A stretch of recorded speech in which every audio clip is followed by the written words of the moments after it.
some chapstick. I'm gonna go live just to say kind of hi. I started the camera too. Okay, cool. We are rolling. Did I plug in our audio? The main thing is getting this to not fall down. I'm sure Yes, it'll my film. audio is on. Hi guys. Okay. It's This is an quick exciting. Instagram moment. It's a little dark in here. It is kind of. It's winter. Winter is just dark. It's just a winter. Hello, hello. Here they come. Hi guys. This is good. This is fun. Mm-hmm. How does our set look? I don't know. I don't know what we look like on that end. Do we look good on that end? Let's do a double check. Hi guys. What's up, guys? Let us know where you're watching from. Like always, like we used to do. Let us know where you're watching from. It looks great. Hi. If you're wondering, yes, I spent about 10 minutes wiping this wall off. Is that what you were doing? I saw you doing that. I'm like, what is she doing? Just some deep cleaning. I haven't been in the Nashville, Tennessee. What's live up? in the kitchen in a while. Niagara Falls. Had to give it a little spiffy. St. Louis, Missouri. Well, Yes, let us know where you're watching from. It's pomegranate season, so Oh, so then pomegranates. you all know those pomegranates get out of hand. Red Bluff, Canada. Hi guys, what's up? What is up, y'all? This is so fun. So fun. We're gonna do a Q&A, so if you have questions, please ask them. Hello from Avon, Indiana, my hometown. Oh wait, to my hometown Findlay girls. Are you from Findlay? She might be from Findlay, Real Girl Kitchen. Real Girl Kitchen, I love all of your marketing, just so you know. You have great marketing. Just so you know, Georgia. Great graphics. Brick, New Jersey. Hi guys, United Kingdom. Okay, awesome. So fun. Yes. We knew that was gonna happen. Because I'm trying to charge my phone too, guys. It's just. Can you lay it? No. It'll be sideways. I guess I could. Like, do you guys mind watching like this? That's fine. You think? Let us know where you're watching from. Send in your questions. We actually have two filmings going on right now. We're filming for our Rawson. Yes, Rawson is in the area. It's like a little town close to us. Hi from Cali. So we're filming for our podcast on Spotify and Lauren's YouTube channel. So if you follow either of those, you'll be able to watch this full thing. Catch it on the playback. Yes, and then actually I have a YouTube video coming today. Not today, I filmed it today, probably coming sometime in the future. And then we wanted to go live here on Instagram too. So we have a couple announcements. The first one is we are excited to kind of do live weekly Q&As here, check-ins on the gram again. We used to do this all the time, so we're really excited to do that again. And then, and then I'm gonna talk to these guys now. Yeah. Okay, because I feel weird looking at this. It's everybody. It's everybody. It's everybody. Okay, we are gonna do it like this. Oh no. It's okay. We're back. Okay, sorry. That way they can see us both too. Yes. We're just to answer the questions, so we're gonna go They like can that. rotate their phone. So that's announcement number one. Look forward to live Q&As, kind of like beginner Q&As. So if you have questions, Instagram's a great place to ask those questions as we plan to check in live weekly there. So exciting. The second thing is, a lot of you guys already know this, but our January masterclass is our reunion class.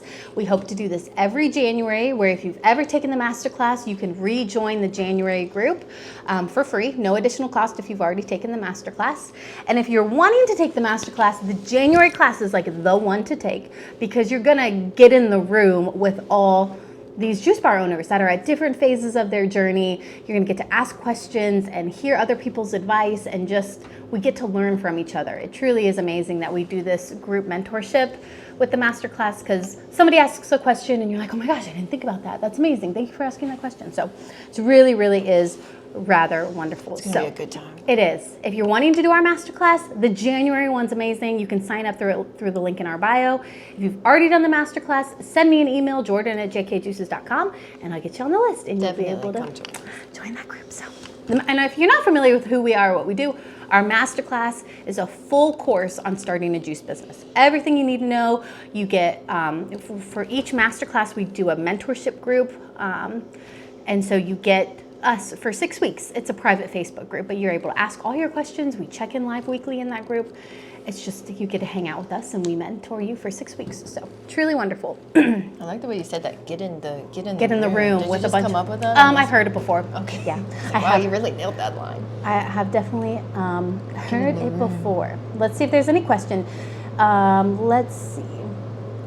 Do you believe you all have been successful because it's a team of 2 versus, like me, a team of 1? Wow, great question. Great question. One of the reasons we do our mentorship thing is because we have had each other and our awesome family to be able to like bounce ideas off of and be able to make it be like, oh, that we do believe in this. Like, this is an exciting thing. Versus we know so many people are alone and it's like, should I do this? I don't know about this idea. And then it fizzles out because you're like not that confident in it. So we like to do mentorship to make you believe and to be that person that's like, you can do this. And then to offer wisdom in that. So I think there is a lot to be said about having somebody to just talk to and kind of bounce ideas off of. And then, we both have different strengths and weaknesses. So that's great too. But all to say, I think truly success comes from tapping into what you're uniquely really good at and capitalizing on that. I think when I think of businesses that are so successful, they have put aside everything they were taught to believe or following somebody else's play-by-play blueprint. It's good to get advice and to learn from people like us, to get recipes, to get a calculator, to learn what the steps may look like. But in the end, to really you reach your unique full potential, you have to think, what am I really good at? What am I uniquely created to do? What do I have to give? And how do I serve in a way that no one else can? Those are the businesses that I have seen succeed beyond. They're thinking out of the box. They're thinking like, I have a unique talent in this area and I'm gonna capitalize on it. So that's just you. That can be one person. You don't gotta have, and sometimes that's easier to tap into with the less people. Like investors and all of that tend to fog that vision because they're focused on making money. And you're like, I'm trying to figure out what I'm really good at and how I groove in this startup business. And they're like, you need to go make money. Do this. You get exhausted and you get burned out and you're not able to actually do what you love to do. So we actually like a smaller team for that exact reason. And we really don't like investors and all these people coming in. It's like, I'm gonna stay focused on what the Lord has called me to do. So. If you've ever been a part of our masterclass, you know that we often say go very slow in the beginning. Yes.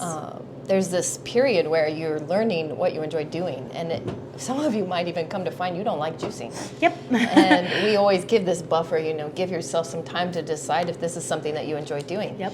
Because you could find yourself heavily invested in a lot of debt, and you don't even enjoy juicing. Mm-hmm. So I've always loved being in the kitchen. We're both raised in the kitchen. We've truly loved food. We have been, we were made to do this, to make food and to serve people. So there's so much longevity in doing what you love because it doesn't feel like you're going to work every day. It feels like you're doing what you were made to do. So. Yes. One way to kind of, so then you're like, how do I figure out what I love to do? Trial and error. You're going to find whatever you have success in is usually what you're good at, okay? So if you are really good at talking to people, you're gonna have great success in farmers markets, these one-on-one sales conversation types of things. If you're really good at marketing and graphics, you're gonna find great success in your online sales and being able to generate ads and whatnot. So if you're really great in the kitchen, you're gonna find great success in your recipes and how you serve customers and their food items and whatnot. So trial and error, but also just kind of think, if I died in 3 years and I look back on my on my deathbed and I look back and I'm like, oh, I'm so glad I spent time doing that. Like that really filled me up and gave me so much joy. That was really fun for me. That's what you're good at. We're going to find radical success in doing what we're good at and what we love to do. What we love to do is what we're going to be good at. You have to realize that you were uniquely created to do something wonderful and amazing, and you have unique talents, and discovering those is what's going to give you that secret sauce. Often people think a college degree is what is going to make them money, or getting this exact car is what's going to allow me to do my job good, or hiring this perfect manager. Now, it all comes down to you as the main person in charge making the decisions.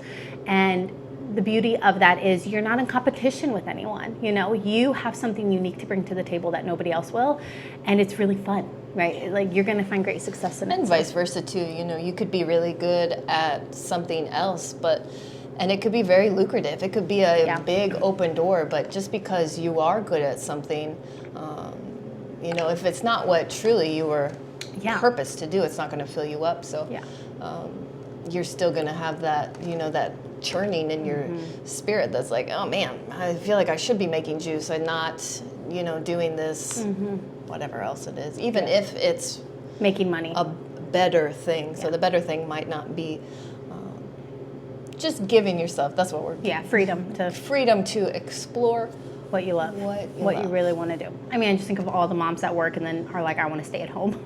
They're like, they just, that's what you were made to do. Yeah, do what you love to do, because life goes by so fast and life is meant to be a blessing. Like this is all, business is supposed to be a blessing and not a burden. We so quickly turn it into a burden by trying to do all the things and make all the money. And it's like, we can make money and we can be blessed by our business, you know? Yeah. What was the original question there? Do it alone. Did we have success because there was two of us versus one? Yeah. So we both have different strengths. We both carry different things of the business. You know, we do work very well in tandem like that. Yeah. But again, would I want to do some of the things Jordan does? Right. And do I want to juice every day? Not necessarily. I'd rather make videos and talk to customers and serve them that way. So it's just, we all have different strengths and weaknesses, definitely. And we all have to do things that we don't like doing. That's just part of the gig too. Yep, that is absolutely. At what point did you put yourself, like when I was audited? Oh my gosh. I remember that. That random audit. Oh my gosh, that about killed me. I hated it. That was not a fun season. That was not fun, but I got it done. At what point did you put yourself on payroll? I'm almost 2 years. And still don't see how I can afford to put myself on payroll. Great question. Love the payroll question. First of all, if you are not calculating your numbers, then that's your biggest lack. Okay, I know so many people that are like, how do I pay myself? And then they run their numbers and like, wow, I just magically came up with $30,000. Like, because your profit margins, you adjusted your profit margins, you adjusted your cost of sale, you adjusted your recipe a tiny bit to get you in a better profit margin. And without any extra labor, you now have recipes that work for you and how they're supposed to in a business versus sucking money from you. So little adjustments in your profit margin when you're selling lots of juice makes all the difference, okay? So that's number one. If we are going to make money as a business, we have to do what businesses that make money do, which is run our numbers and have a good buttoned up profit margin. Can't be lazy with it. We can't be like, oh, I'm a small business, I'm just blah, blah, blah, blah. I'll do it later. I'll figure it out. Money will magically show up. It won't. You have to have a good profit margin for your business. If you're running a business, you have to run it like a business. So that's number one. If you don't have a way to run your numbers, we have a profit margin calculator that makes it so easy, so doable, fast, easy, gets the job done in a great way. Takes so much stress off of you as the business owner. Number two, often in the startup phase, this goes with any business, take the least amount of money that you can take to invest into your business to make more money. So it is very common for the first year, however long you're in the startup phase, you know? It's really up to you. It's up to you, exactly. It's up to you how much money you want to take, because on the flip side, you're reinvesting into your business, okay? So it's just a personal choice, you know? If you are starting your juice business and you have 2 kids at home and you left your job and this and that, and it's like, okay, as a family, I'm just throwing out numbers, as a person in this family household, I used to make $800 a week, but we can sacrifice and I can make now $200 a week and we can still keep all of our home expenses flowing. That's what you would need to take, $200 a week, okay? Maybe it's I can quit my job and my spouse makes money, you know, and I don't have to take any money from the business and I can just work to grow the business. Whatever that kind of looks like. Maybe you work, you know, you have a main job and this is your side job. For a little while, So it's just up to you. You just want to make a calculated, wise decision on, do I need to take a payroll? If I don't, I need then to make sure my business is making money. I'm doing a good job actually growing the business. You know, I'm not just doing this as a hobby. Like, this is a real thing. And I'm going to, instead of taking a pay cut, or a paycheck, I'm going to invest into the business. So it's just up to you. It really is totally up to you. Whatever you need.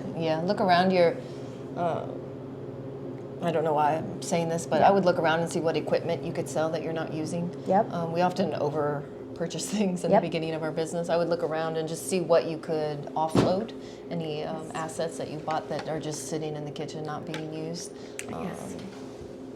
Definitely run your numbers. Yeah, and avoid unnecessary expenses. Like, you know, rent, if you have a place to rent, should be really cheap. You should be able to find a really affordable place, or just somebody that lets you use their kitchen, you know, an already established business that's like, sure, you can just use it when I'm not here. Just keep it clean and don't mess anything up, you know.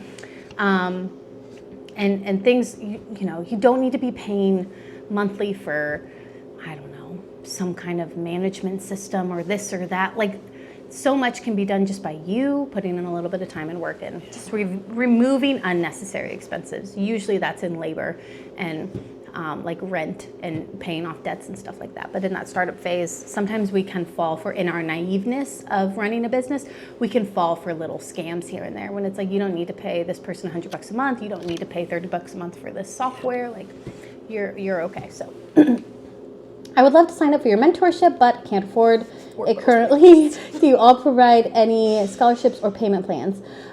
We do have payment plans. We do. The masterclass has a 6-month payment plan, but other than that, that's what we got.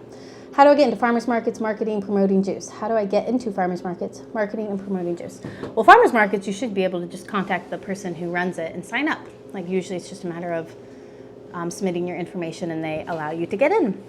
Marketing and promotion, social media is amazing. I mean, there's nothing better than just starting to document your business and genuinely sell to your customers. Selling is just a matter of communication and saying, what do you need? Here's what I have. Here's what I can, here's how my product makes your life better. And convincing them that your product is good for their life. So it's really quite easy because we have, like, never in history before has it been as easy as it is now to start a business. I mean, you have the ability to reach thousands upon thousands upon thousands of people through Instagram and Facebook. And so it's just a matter of doing it, you know, taking pretty pictures, promoting, and then getting into your community, going to places where people sell juice, drink juice, gyms, corporate offices, local grocery stores, if you can, like, put out pamphlets and stuff like that. Mom groups, churches, just like getting the word out that you're a juice business. So create an email list, send out weekly emails on specials and a link for people to purchase, and you're on your way. Definitely, just document your day-to-day. Just sharing your journey is going to go a long way. Yes. I would also figure out where you fit in as far as, do you like to write, or do you like to take pictures, or do you like to do videography, or do you like to do just audio? There's so many ways you can document your journey in whatever way that you enjoy doing. Good at, yep. So yep. there's tons of ways you can document things. You don't even have to get behind the camera. You can just. You could never show your face. Yeah. You could start a blog on juicing, and every week write a blog about why this juice was great for you. Or there's so many ways, like we said in the very beginning, is tap into what you're uniquely good at, and you will find success there. If you are good at audio communication, you will find success with videos or a podcast or whatever, If you're good at writing, you will find success with email lists and whatnot. So we really need to shift our business brains from doing what people tell us to do to what am I good at? The more we can self-evaluate and run tests on ourselves, pretty much, like, I'm gonna try this and see how I do. The more sales conversations we can get into, a good salesperson your first farmer's market, it's gonna be a little rough. Like, you've never sold juice before. Your 200th farmer's market, you're gonna know. You know what to say, you know what to do, you know how to serve your customers because of trial and error. You've run every farmer's market as a test on yourself to see, what am I good at? What am I good at? What can I do good? So we gotta really, as a business brain, start doing that. Because in our social media world today, we just look at what everyone else does and we just say, they told me to do this, so I'm gonna do this. They told me, we're not thinking for ourselves anymore. We're just letting other people go, do this, do that, Yeah. And it's really important to know the cold hard facts, obviously. Like, it's important to have good recipes, and you can get our recipes. It's important to have a profit margin calculator. We provide that for you, But above all, we really want you guys to think for yourself and realize, what does my creative brain want to do, It's so fun to see what you guys do with the you know, we give you the foundational stuff, but it's so fun to see you guys put your twist on it, because there's so many different avenues you can take. Yes. A juice business or whatever business you get into, it's so fun when you put your identity on it, and they all have their own flair. Yeah. They all have their own. That's probably one of my favorite things. Out of all the businesses we've mentored, we helped you believe you could do it. Yeah. We got you started, but then you took over the reins. You know, oftentimes we just need that person who makes me believe it's possible, and that's where we come in. And not only is it possible, but we're going to lay a good foundation. We're going to make sure your recipes are good, you're profitable. We're going to make sure you know how to do basic marketing and sales, that you know how to make a cleanse and sell a cleanse, and all of these basic things. We're going to make sure you know the things not to do. Don't go into crazy debt, like avoid these mistakes. But then our ultimate goal is that you take over and that you tap into your unique business brain. And that's one of my favorite things, is to see all these businesses that are thriving. And it's like, we helped get them off the ground, but like they then did they are the secret sauce. It's their business. They're the one who did all these crazy fun things then. And I just love that. It's so fun. There's so many avenues you can just. There are so many unique ways you can, have some pop-ups at some cool events with small batches of juice to build up juice fans. Then have this person's giving advice. Nice. Then have a place you rent and start the brick and mortar shop. Okay, sometimes I don't know what to say. I forget what that was about, but maybe the farmers markets. Marketing, sales, yeah. Yeah. How do you manage glass bottles? Do you wash them? Like, there's all kinds of content calendars. Just Google content calendar. They'll give you tons of ideas, and then just kind of shift it towards your business. Yeah, definitely. How do you manage glass bottles? Do you wash them and reuse them and send them for recycling? Our customers bring our glass bottles back. They get a discount when they bring it back. And then we wash and sanitize them, which is just like any normal restaurant where you use a plate, a fork, and a spoon. Then it goes back to the kitchen to be washed and sanitized and reused again. So that's how we do ours. Where do you print your labels? Lightning labels. That's where we've gotten our labels.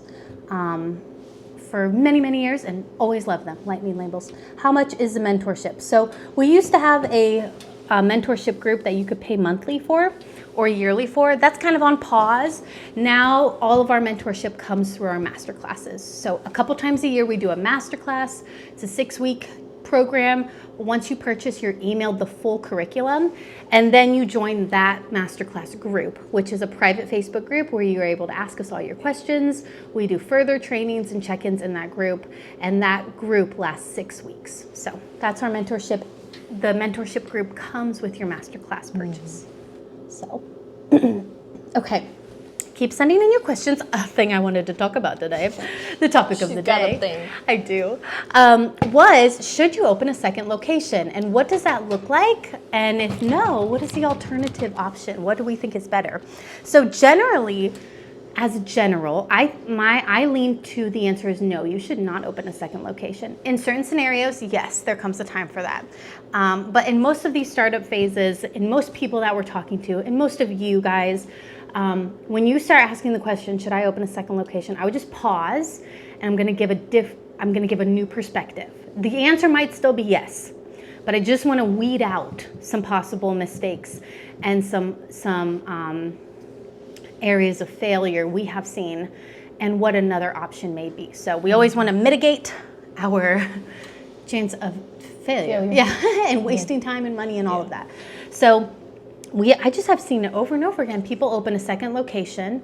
You know, they open their first, a year or two into it. They're like, this is going great. It's doing really well. It's tempting. Yeah. And they're like, let's open a second location. And with that second, I'll first give my visual, and then I'll give a bunch of comments.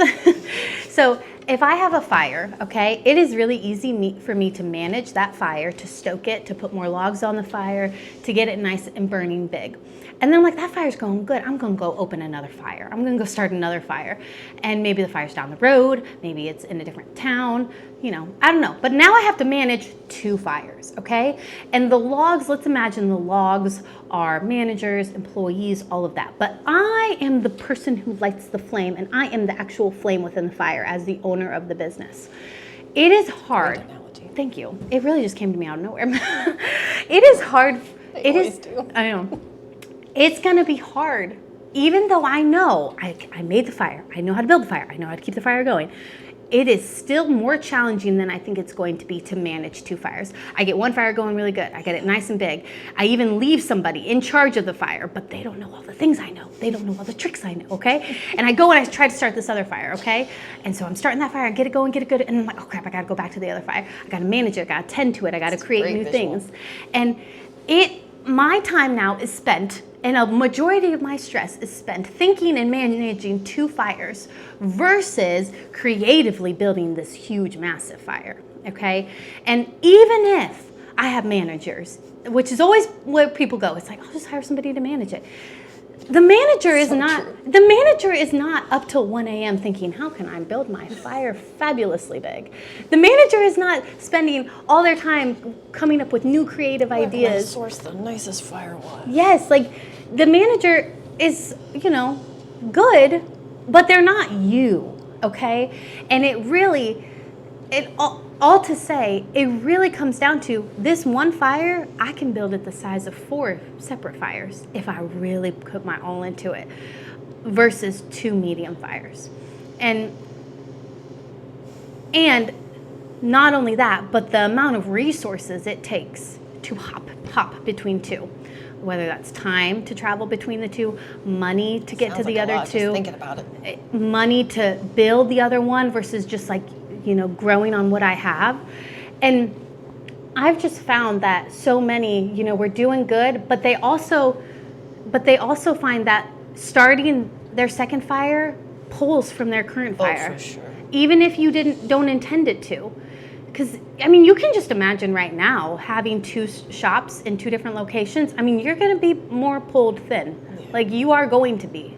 Even if you outsource, even if you hire managers, even if you offload tasks, like even if your goal is to be constantly replacing yourself and doing that, it's still going to. And I'm not saying that it's never good to open 2 locations. There's obviously a time for that. But I think people just need to be slower to make that decision than they currently are being, because you're wasting time and resources.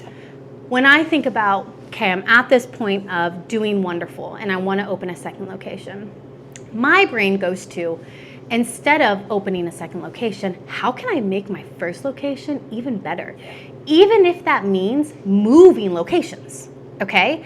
What it all comes back to is I am the root of this fire, and I want my resources at this location. Like, I think a lot of people would do better thinking of creative ways to increase their one location's business, thinking of creative ways to get people to you. So usually a second location is you're thinking, I'm going to take my product to this different community.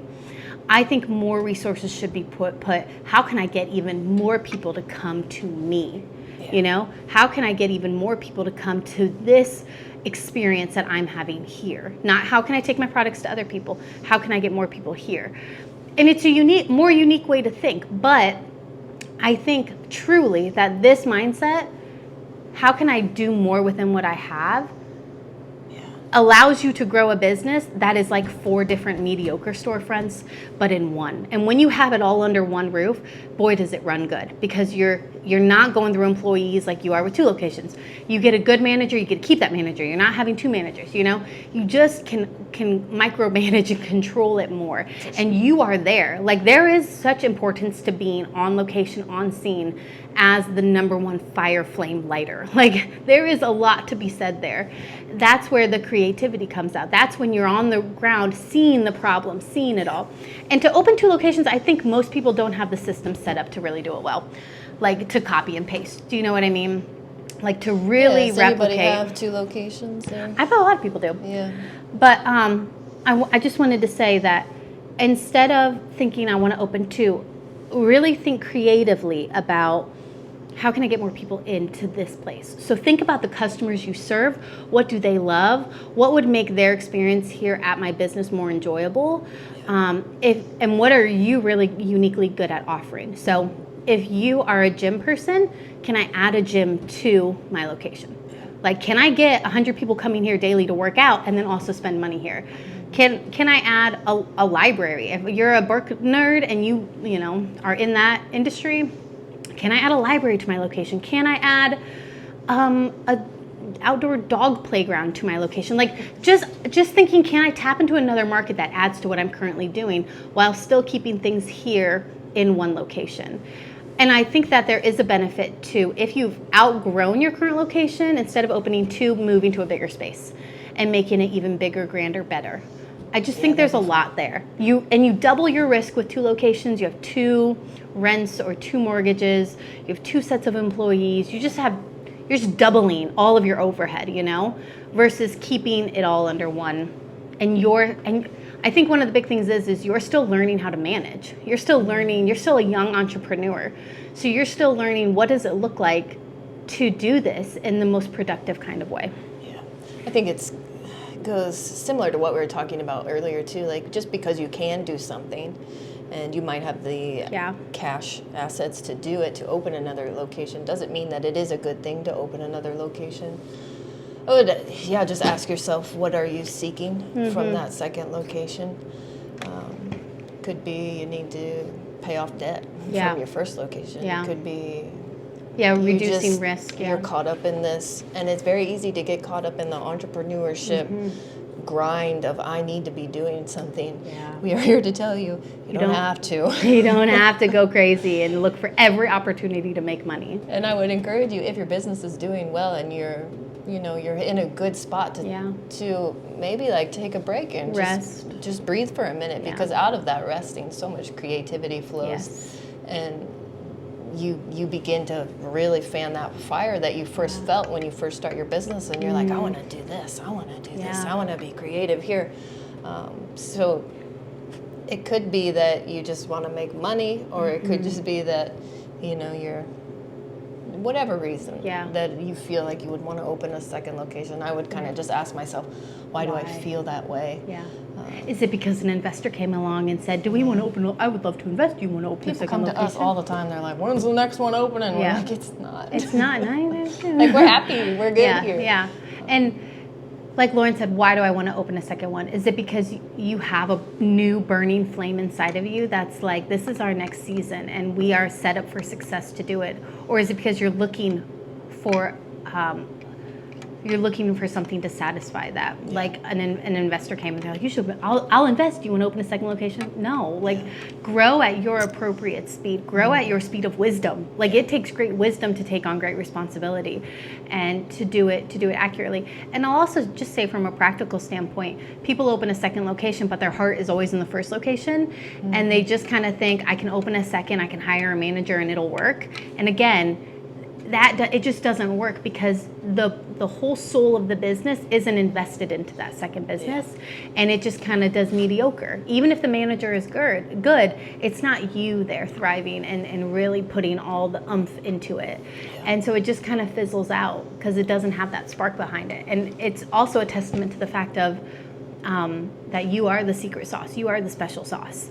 And until you figure out how I can really make my special secret sauce, distribute to all locations that I need it to, it's just not gonna work. And usually we're just being pulled in too many directions.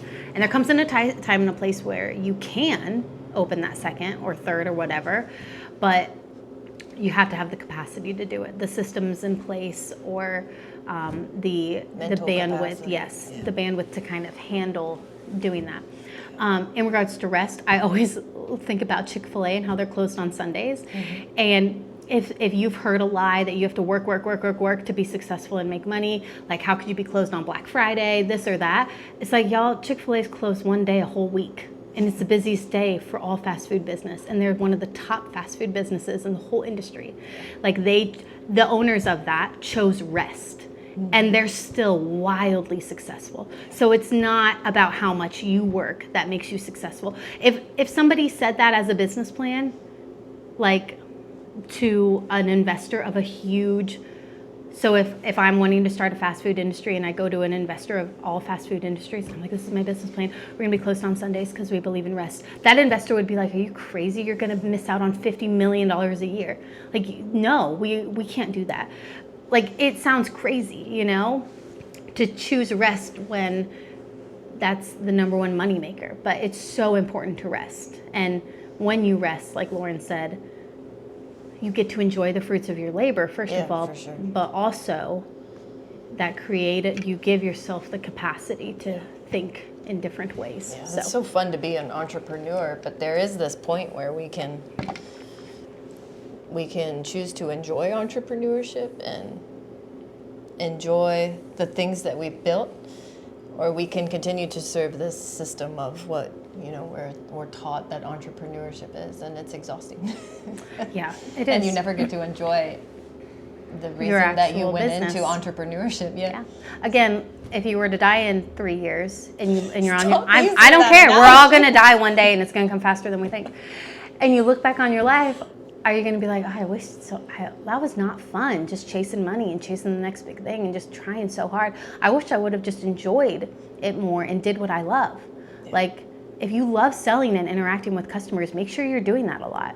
If you love creating cool marketing Graphics, materials and graphics, make sure you're doing that a lot. If you love juicing and being in the kitchen, make sure you're doing that a lot, because that is, find the root of your joy in entrepreneurship and make sure you do that a lot. Mm-hmm. And when you do, and honestly, when you do that a lot, those creative juices will flow and you will think of new, awesome money-making ideas. Versus just trying so hard to chase the money and like create the next greatest best thing. It's like, Pay off your debt. just rest, pay off your debt, remove some scary things like debt. That's what I mean when I say remove the scary things, the risk, remove the risk to where, like, if you get cancer and you need to heal for 3 months, you can do that. If you have a baby and it's harder than you thought it was going to be, you can do that. You can rest, you know? If you just We're really hashing on the rest here. it's important to rest. Okay. No, I love it. It's a great topic. I'm supporting you. Yes. For preserving juices, what do you recommend? Adding citric acid, ascorbic acid tab might change the flavor. Juices might give the same taste. Sometimes the juices are different. Sometimes though the juices are different. Okay, our favorite form of preservation is freezing. And if you think about it, this is the #1 form of preservation in all the world. Because when you go buy... I was waiting for frozen juice to come up. When you go to the grocery store and you want... How much frozen items do you buy? You buy a lot. When you get a whole cow of meat, how is it delivered to you? Frozen. Frozen is the best form of preserving. Like, it truly is. We love frozen juice. We have been on a frozen juice kick for about a year now. We're an advocate for frozen juice. It's just a wonderful way to maintain nutritional value. You maybe lose 3%. Should I go grab one? I'll grab one. Yeah. You maybe lose 3% of nutritional value. Customers are familiar with frozen juice. You can leave it in your freezer for a whole entire year or more. Like, it keeps the most nutritional value. You're not adding anything to the juices. You're not changing the juices in any way nutritionally. And it's easy. You freeze it, you thaw it, you drink it. We love frozen juice. That's our favorite way to do it. We have a whole freezer here. I don't think I've talked about this on my channel yet, but we have a whole freezer now. We have a fridge and a freezer. Both are fully stocked all the time. We love it. We love frozen juice. Beautiful, beautiful. Our customers love it. You try new things in your business, you never know what sticks. Yeah, but that was a try that stuck. We tested it for about a year.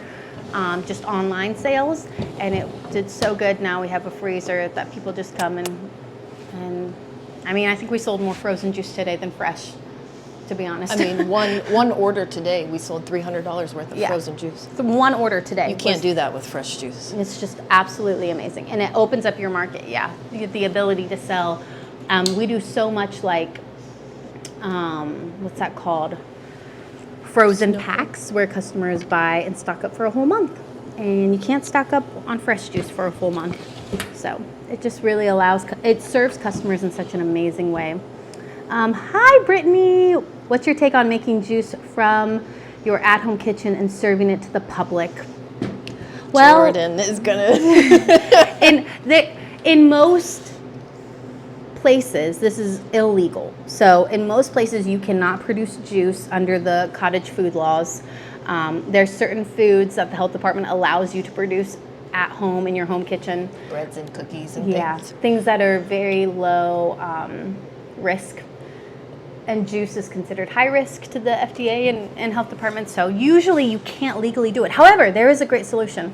And this is to find some kind of commercial kitchen that will let you use it for free. So if you're wanting to make juice at home to save money and you don't have to pay rent, churches, Churches will often let you use their kitchen as long as Huge commercial kitchens. That are Huge often commercial empty. kitchens. You know, churches, they feed pies and casseroles. Pies and casseroles. Like They're not out making by it. the hundreds. They got the biggest kitchens ever.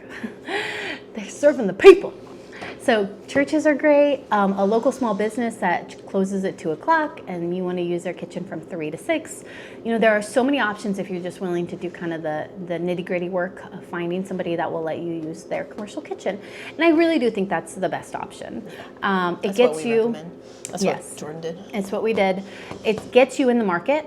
It gets you, you know, in the community, talking to people and saying, I have this business, can I use this? And so on and so forth. It allows you the option to, if you're, say, doing it at a coffee shop that closes at 2, to sell then your juice at that coffee shop and retail it.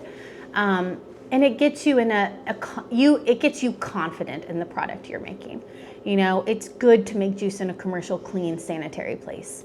You know, I would feel a little weird serving juice from my home. It just feels a little wrong, you know? Like, I want to make juice in the healthiest, safest form possible. It also allows it allows this mental separation from homework and work, and gives you this like opportunity to step into, you know, a building, a space where you're like, I am a juicer. I have a juice business, and now I'm doing my work for the next 3 hours. And it's just exciting. That's a fun thing to do. You take on that identity of like, I'm a business owner. Here we go. Let's button up and do this well. So, I mean, for the fact that most times you can find somewhere to do it free, and it's just a matter of driving there, I would instead of making it at home, I would do that. In most places, it's going to be illegal. So, to juice it at home. Now you can do it secretly if you want, but that's You not didn't always hear fun. it from us. That's not always fun because then you're like worried about getting caught, and that's not fun. So just make it legal and do it right. There's other options. Yes, there's other options. Anything else you want to talk about? We talked about think should so. you open a second location? We're hitting a 40-minute mark too. Oh, we talk for a long time. Just be cautious if you're wanting to open a second location. That's kind of. That was the message on That your was the heart message. today. It was the message. That was a good message. I liked it. Thank you. I hope. People need to hear it. Yeah. I mean, you can grow. If your goal is making money, you can make a lot of money if you get creative in one location. I think, here's what the thing. Frozen juice would be my next addition Yes. to any juice bar. I think that in the food industry, we are conditioned to believe that, things are going well. What's my next step? Open a second location. It's also when it becomes really good to like tune out people's voices and whispers, because everybody has ideas, but they're not the ones that take on the risk and have to do the work. So we just kind of tune out people's thoughts and ideas, because they're not the one doing the hard work, you know, and taking on all the risk. So it's just It's the smoothie conversation we have all the time. Like, Yeah. We don't want to make smoothies. I'm gonna make smoothies It's right not now. what we like to do. Like, we would rather serve frozen juice, and that's okay. Yeah. We should do what we love and are passionate about, while also taking into consideration business growth and all of those things, because that's where you're going to find success. When good business practices meet your own creative desires and unique ability, you have booming success. And that's what we all should aim for. So, And longevity to your business. longevity, Yeah. yes. You don't want to start this thing and like 5 years in, you're like, please give me a 9 to 5. Yeah, You want to be seriously. like, we're doing it. So many, like, our goal with all of our consulting is that your business is a blessing and not a burden. And it quickly becomes a burden when all you're focused on is making money and growing. It's not fun anymore. No. And learn to enjoy the fruits of your work and figure out, how can I make the work I'm doing today work I love? Yeah. How can I create a business that I actually love to do every day? Not just, you know, because even if you make a lot of money, you can't even spend it. You can't even do what you want with it because you're grinding 24/7. You don't have any time to go shop. You don't even have time to go shop. Go to the beach. Hang out with your family. Enjoy your babies. Like, Okay, let's. all right, that's it, y'all. Wait, let's make sure we don't have any other questions. I don't think we do. Okay. Fun. Fun chatting with you Great guys. chat. We'll see you next week.